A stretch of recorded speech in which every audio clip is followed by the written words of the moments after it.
ಕೆಂಪುಕೋಟೆಯ ಮೇಲೆನೆ ತಮ್ಮ ಧ್ವಜವನ್ನು ಹಾಕ್ತಿದ್ರು. ಆ ಮೂಲಕವಾಗಿ ಉತ್ತರ ಭಾರತಕ್ಕೆ ತಾವೇ ಅಧಿಪತಿಗಳು ಅನ್ನೋ ಒಂದು ಸಂದೇಶವನ್ನು ಮೊಘಲರು ರವಾನಿಸಿದ್ರು. ಆದ್ರೆ ಸ್ವಾತಂತ್ರ್ಯ ನಂತರ ನಮ್ಮ ದೇಶದಲ್ಲಿ ಏನದು ದೇಶದ ಪ್ರಧಾನಿ ಆಗಸ್ಟ್ 15ರಂದು ಧ್ವಜಾರೋಹಣ ನೆರವೇರಿಸತಕ್ಕಂತಹ ಪರಂಪರೆ ಬೆಳೆದು ಬಂದಿದೆ. ಈಗ ಪ್ರಧಾನಿ ಧ್ವಜಾರೋಹಣ ನೆರವೇರಿಸಿದಂತಹ ಸ್ಥಳದಲ್ಲೇ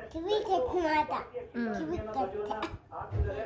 ಇದು ಮುಂದೆ ಯಾವ ರೀತಿಯಾದಂತಹ ತಿರುವನ್ನ ಪಡೆಯುತ್ತೆ ಅನ್ನೋದನ್ನ ನೋಡ್ಬೇಕಾಗುತ್ತೆ. ಮುಖ್ಯವಾಗಿ ಇಷ್ಟು ದಿನಗಳ ಕಾಲ ದೆಹಲಿನಲ್ಲಿ ಉತ್ತರ ಪ್ರದೇಶದ ಗಡಿ, ಪಂಜಾಬ್ನ ಗಡಿನಲ್ಲಿ, ಹರಿಯಾಣದ ಗಡಿನಲ್ಲಿ ರೈತರು ಪ್ರತಿಭಟನೆ ನಡೆಸ್ತಾ ಇದ್ರು. ಈಗ ದೆಹಲಿಯ ಹೃದಯ ಭಾಗಕ್ಕೆ ಕೆಂಪುಕೋಟೆಗೆ ರೈತರು ಮುತ್ತಿಗೆಯನ್ನು ಹಾಕಿದ್ದಾರೆ. ಹಾಗಾಗಿ ಮುಂದಿನ ದಿನಗಳಲ್ಲಿ ರೈತರು ತಮ್ಮ ಬೇಡಿಕೆಯನ್ನು ಈಡೇರಿಸ್ತಾ ಇದ್ರೆ ಕೆಂಪುಕೋಟೆಯ ಬಳಿದಲ್ಲೇ ತಮ್ಮ ಟೆಂಟ್ಗಳನ್ನು ಹಾಕೊಂಡು ತಮ್ಮ ಪ್ರತಿಭಟನೆಯನ್ನು ಮುಂದುವರಿಸತಕ್ಕಂತಹ ಸಾಧ್ಯತೆಗಳು ಕೂಡ ಇದೆ. ಈಗ ಕೆಂಪುಕೋಟೆಯ ಮೇಲೆ ಧ್ವಜವನ್ನು ಕೂಡ ಅದೇನು ರೈತರು ಆರಿಸುವಲ್ಲಿ ಯಶಸ್ವಿಯಾಗಿದ್ದಾರೆ. ಹೀಗಾಗಿ